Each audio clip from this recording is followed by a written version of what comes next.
Canadians will then make the choice what kind of vehicles they want to drive. Look, with respect to Honda, it's obviously a disappointing decision.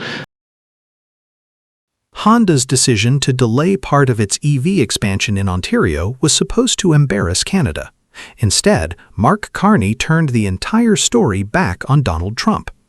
Because when reporters asked Canada's Prime Minister about Honda, Carney did not blame electric vehicles, he did not blame workers, and he did not panic. He pointed directly toward the growing uncertainty surrounding U.S. tariffs and Washington's slow-moving trade negotiations. We know what the major trade issues are for the United States. We have a series of issues around the strategic sectors, including the auto sector, the steel sector, aluminum, forest products, particularly, now derivatives of copper and aluminum and steel. It takes the Americans to focus, and I'm sure once they're finished with their discussions with China, they'll focus. Then came the line that changed the tone of this conference, once they are finished with China. That was not just a jab at Trump, it was a warning that America's trade chaos is now destabilizing the entire North American auto system, including Detroit itself. And Ottawa increasingly believes Canada cannot afford to wait for Washington to get its strategy together. If you want the real story behind how Trump's trade war is reshaping Canada's industrial future, stay with us until the end, because the numbers now coming out of the North American auto sector are becoming impossible to ignore. The immediate headline focused on Honda postponing part of its electric vehicle supply chain expansion in Ontario, but the deeper issue was what came next. Japanese officials and Honda representatives openly linked the decision to uncertainty surrounding U.S. tariffs and future CUSMA negotiations. At the same time, Honda warned that Trump-era tariff disruptions could slash its operating profit forecast by nearly 59%, representing roughly US $4.4 billion in projected financial pressure tied to trade instability. That matters because North America's auto sector is deeply integrated. A vehicle assembled in Ontario may cross the Canada-US border multiple times before final production. Engines, aluminum, electronics, steel, transmissions, battery components, and precision parts move constantly between Ontario, Michigan, Ohio, and Mexico. And that entire system depends on predictability. Trump's tariff strategy is increasingly undermining exactly that. The Center for Automotive Research previously estimated that broad tariff escalation across North American supply chains could add between roughly US $3,000 and US $12,000 per vehicle, depending on manufacturing exposure and imported components. That is not a political talking point anymore. That is an industrial warning sign. And Carney clearly understands what many politicians in Washington still refuse to admit publicly. Companies do not build multi-billion-dollar industrial systems around uncertainty. If North America becomes politically unstable every election cycle, investment will eventually start looking elsewhere. This is the part many people in Washington still do not want to admit publicly. Trump's tariff uncertainty is not only hurting Canada, it is creating growing pressure inside America's own auto heartland. Detroit automakers rely heavily on Canadian aluminum, auto parts, energy integration, and cross-border manufacturing systems that were built over decades. Roughly CAD $3.6 billion worth of goods and services still cross the Canada-US border every single day, and a massive portion of that ecosystem is tied directly to automotive production. Even major U.S. industry groups have warned the White House that prolonged tariff instability risks damaging North America's competitiveness against China, South Korea, Japan, and Europe. Because while Washington remains trapped in tariff politics, competitors are moving forward with long-term industrial planning, and Carney clearly sees that opening. That is why he refused to frame Honda as a Canadian failure. Instead, he framed it as proof that North America's old industrial model is becoming too politically unstable to depend on indefinitely. That is a very different message. What makes this story more interesting is that Ottawa's response was not defensive. Carney did not respond to Honda by slowing down Canada's industrial transition. He responded by accelerating it. Throughout the press conference, he kept returning to the same themes: affordable electricity, integrated power grids, infrastructure financing, industrial competitiveness, and nation-building projects. That was not accidental. Ottawa increasingly believes the next industrial economy will be built around energy stability and infrastructure reliability more than short-term subsidy battles. And Canada starts from a powerful position. The country already operates one of the cleanest electricity systems in the developed world, with hydroelectricity providing a major structural advantage for industries that consume enormous amounts of power, including EV batteries, AI infrastructure, aluminum refining, and advanced manufacturing. Instead of trying to endlessly outspend the United States through subsidies, Carney appears to be pursuing a different strategy altogether. His government wants to make Canada structurally cheaper, more energy secure, and more predictable over the long term. That is why Ottawa continues discussing electricity expansion plans that could approach $1 trillion by 2050, including grid modernization, east-west transmission corridors, industrial electrification, and large-scale infrastructure financing. And Canada is already starting to see results from that broader diversification strategy. Airbus Canada recently secured a 150-aircraft A220 order from AirAsia, reportedly valued at roughly US $19 billion at list prices, directly linking Canadian aerospace production to Southeast Asia's rapidly expanding aviation market. LNG Canada's first phase is also expected to export up to 14 million tons of LNG annually to Asian customers, while the TMX expansion now gives Canada access to nearly 890,000 barrels per day of Pacific export capacity outside the U.S. market. In other words, Ottawa increasingly believes the solution to instability is not retreat, it is scale.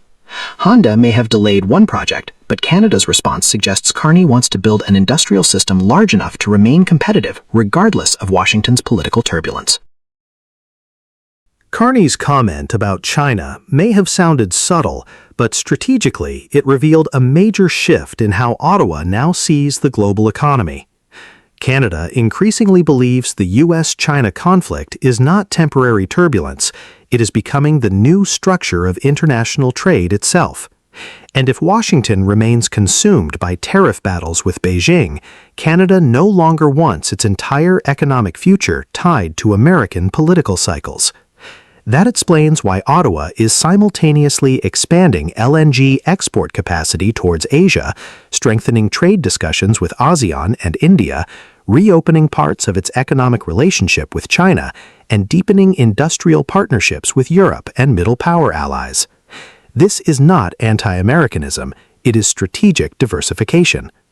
Canada still wants strong ties with the United States, but Carney increasingly appears to believe that overdependence on a politically volatile Washington has become an economic vulnerability. Ironically, Trump's own trade strategy may now be accelerating the exact outcome Washington hoped to avoid, a Canada that is becoming more economically independent, more globally connected, and less centered around U.S. industrial dominance. Honda's delay was supposed to become another headline about weakness in Canada's EV sector. Instead, it exposed something much bigger. North America's industrial system is becoming harder to stabilize under permanent tariff uncertainty and endless geopolitical confrontation, and Canada no longer appears willing to simply wait for Washington to solve the problem. Mark Carney's message was remarkably clear. If the United States remains consumed by trade wars, Canada will build around the instability instead. That means more electricity infrastructure, more Pacific trade, more industrial diversification, and ultimately a more independent Canadian economy, designed to survive even when Washington cannot decide where its trade strategy is going next. Canada is quietly reassessing how it treats one of the most valuable resources on the continent, freshwater from the Great Lakes. For decades, this basin was spoken of as a shared inheritance, something too important to weaponize, too vast to imagine becoming a geopolitical fault line. Yet today, that assumption is cracking. A new debate is emerging in Ottawa, whether Canada must start protecting its freshwater supply far more aggressively, including the possibility of restricting bulk water transfers, if the political environment in Washington continues to destabilize the cooperative systems both countries once relied on. This conversation doesn't come from one dramatic event, but from a convergence of pressures: severe drought across the United States, shrinking environmental capacity under President Donald Trump, escalating tariff threats against Canada, and a sense that the old model of trust is starting to erode. The question isn't whether Canada will suddenly close the floodgates. It's why so many policymakers now believe they may one day have to. Canada and the United States have managed the Great Lakes together for half a century. They rebuilt ecosystems after industrial collapse, restored fish populations that were nearly wiped out, and created a binational scientific system that kept the lakes healthy. The success of that cooperation made the Great Lakes feel almost untouchable, too rooted in shared science and mutual benefit to ever become a point of political friction. But cooperation relies on two partners moving in the same direction, and the reality today is markedly different from the cooperative decades that came before. Environmental experts across Canada describe a pattern that began unfolding when Trump returned to office. U.S. agencies responsible for lake management, from the EPA to NOAA to Fish and Wildlife, have experienced deep staff and funding cuts. Scientists who once worked seamlessly across the border now report canceled meetings, reduced data sharing, and uncertainty about whether long-standing programs can continue at full capacity. Simultaneously, the United States is confronting one of the most severe drought cycles in modern memory. Large regions across the West and Midwest have watched reservoirs shrink, aquifers decline, and long-term water projections darken. When water scarcity rises, the strategic value of the Great Lakes only increases. And layered over all of this is a political climate that feels noticeably sharper. Trump is publicly threatening sweeping 100% tariffs on Canadian exports, a move that has nothing to do with water, but everything to do with the broader relationship. When economic pressure rises, every other issue, including shared resources, becomes more sensitive. This is the backdrop against which Canadian policymakers are increasingly discussing the possibility of tightening water controls.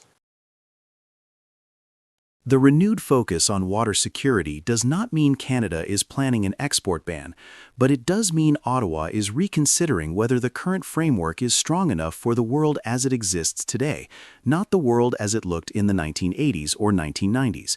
For many years, the assumption was simple. Both sides would protect the lakes, both sides would invest in the science, and both sides would maintain enough environmental capacity to keep the system stable. Canada didn't need hard restrictions because trust and shared governance were considered reliable enough. That assumption is now being reevaluated, not discarded, but examined more critically. Climate stress is pushing water into a new category of geopolitical concern. Countries everywhere are reframing water as a national security asset, not just an environmental one. In the U.S., that shift is even more pronounced because climate pressure is converging with internal political choices that weaken environmental oversight. This is the key point. The issue is not whether Trump intends to take Canadian water. Nothing suggests such a scenario. The issue is whether Canada can rely on a U.S. system whose institutions are being reshaped faster than binational agreements can adjust. If the United States cannot fully maintain the cooperative mechanisms that make water sharing safe, then Canada must consider the tools it would need to protect its side of the basin. One of the striking realities of the current moment is how exposed the United States is to Canadian resources, far more than Trump's rhetoric admits. Americans rely heavily on Canadian energy, Canadian critical minerals, Canadian electricity, and yes, Canadian freshwater ecosystems.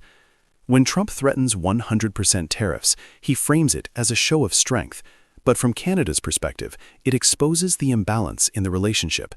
Tariffs can make lumber more expensive, they can disrupt auto supply chains, they can irritate voters in both countries.